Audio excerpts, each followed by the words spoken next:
What is a trial balance and how does a trial balance work? Let me show you an example of what a trial balance looks like and explain why a trial balance is a useful accounting tool that has already been in use for centuries. Let's start off with identifying how trial balances fit into the accounting process. The first step is to identify the transactions that need to be recorded. You then record the journal entries and prepare T accounts.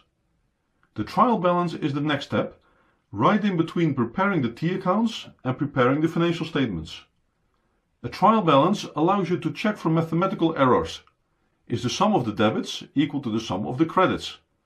And check account balances versus expectations.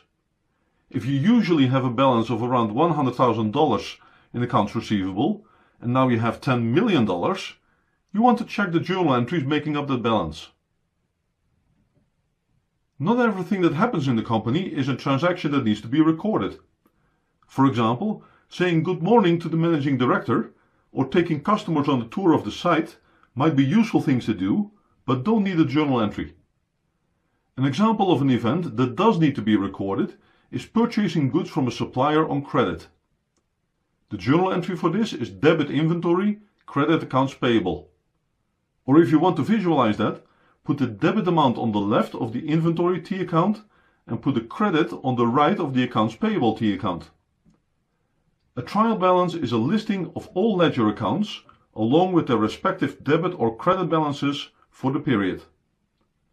Let's take the journal entries from the income statement versus balance sheet video that I encourage you to watch first by clicking on the link to prepare a trial balance. A trial balance covers a certain accounting period, in this case year one of a brand new company, and lists ledger accounts with their respective debit or credit balance. Accountants usually start a trial balance with assets. In this example, 4 asset accounts, cash, accounts receivable, inventory and plant and equipment, have one or more journal entries posted to them. Add up the debits posted from journal entries and add up the credits posted from journal entries. For the cash account, the sum of the debits is 200 and the sum of the credits is 140. So the balance for the cash account that we enter on the trial balance is debit 60. Accounts receivable 200, inventory 0. Plant and equipment or fixed assets 100 debit minus 20 credit is a debit balance of 80. Next we do the same for liabilities and equity. 100 credit balance in accounts payable, 100 credit balance in debt, 100 credit balance in equity. Finally, we determine the balances for the income statement or profit and loss accounts. Revenue has a credit balance of 200, compensation and benefits expense has a debit balance of 20, depreciation expense debit 20, interest expense debit balance 10, and a tax expense has a debit balance of 10.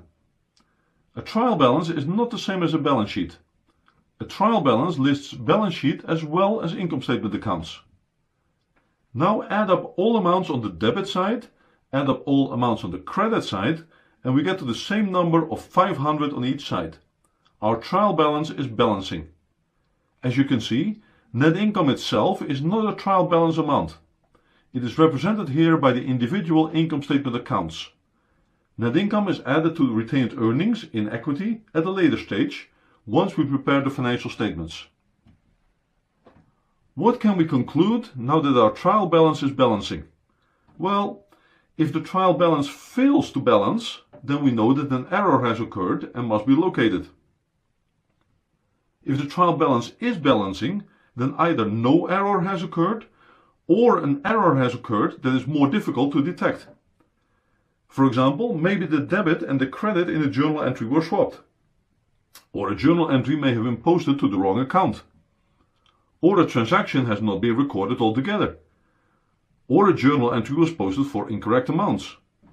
Or a journal entry was posted to the wrong account type. Careful review of the trial balance, checking for example whether all asset and expense accounts have debit balances and all liabilities, equity and revenue accounts have credit balances, could help you detect some of these. We have moved from the days of manually writing our journal entries into large ledger books to electronic posting of journal entries into large databases.